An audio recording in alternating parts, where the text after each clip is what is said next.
What happens when you're triggered? What does that actually mean? So, a trigger is a wound that somebody touches. And if you're not aware of what those wounds are, then you start operating from that wound. That could look like projection, not taking responsibility for how you feel. So it kind of goes back to that feeling misery loves company. And so when you're not taking responsibility for how you feel, you're not expressing what's going on within you,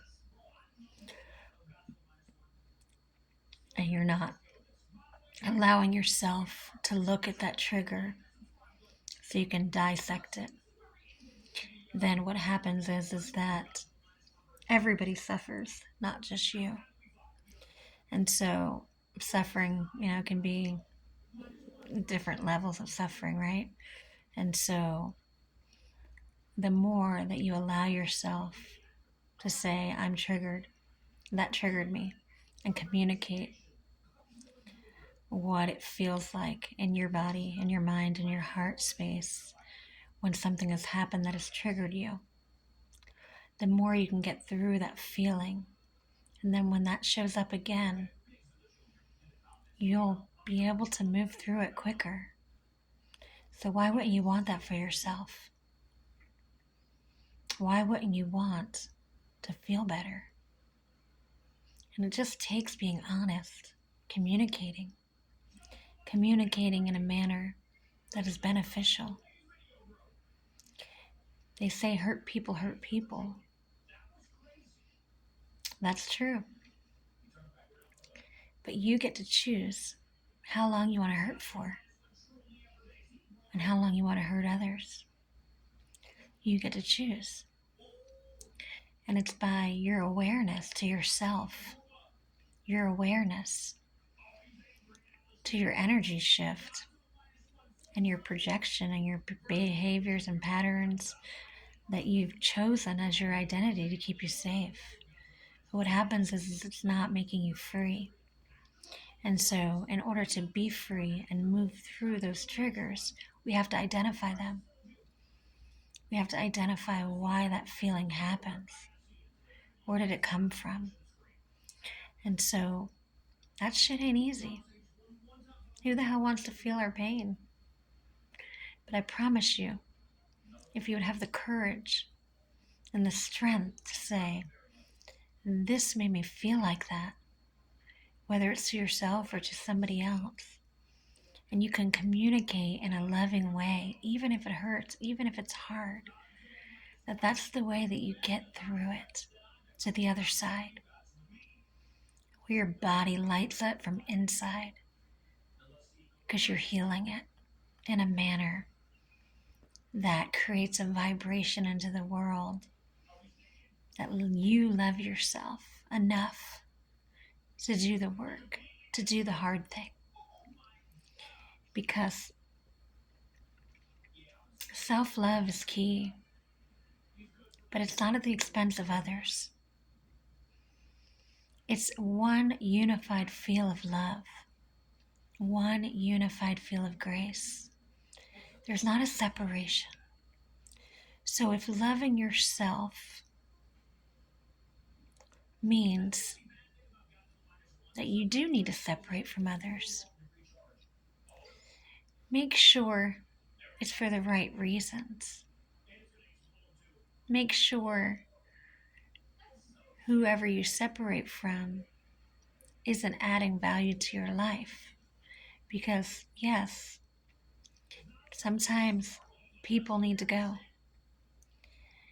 Not everyone can go with you to where you're going.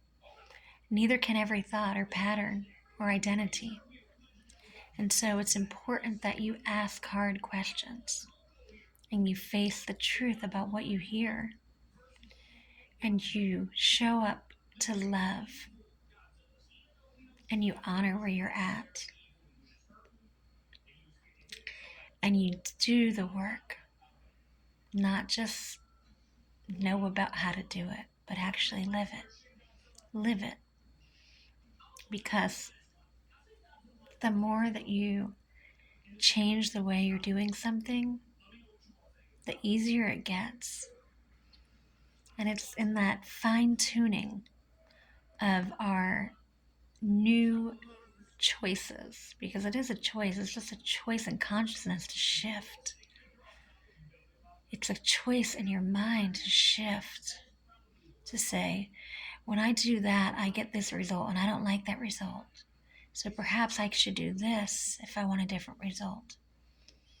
And every time you choose differently, you're opening the door for more. So choose. Choose how you want to feel. Choose.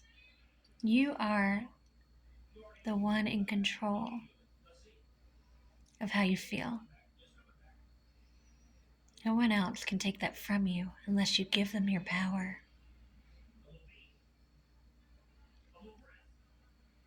And be kind. Be loving. And make sure the people in your life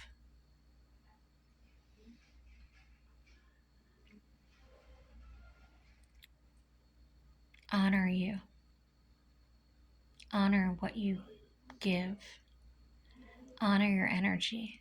Honor your light. Honor your love. It's a giving and receiving. It's an ebb and a flow. If you've always been a giver, so your natural instinct is to give, to keep giving. That's wonderful and beautiful. But are you also receiving? Are you also receiving? That's where you have to decide what needs to leave and what needs to stay based on the ebb and the flow, the even exchange of reciprocal energy.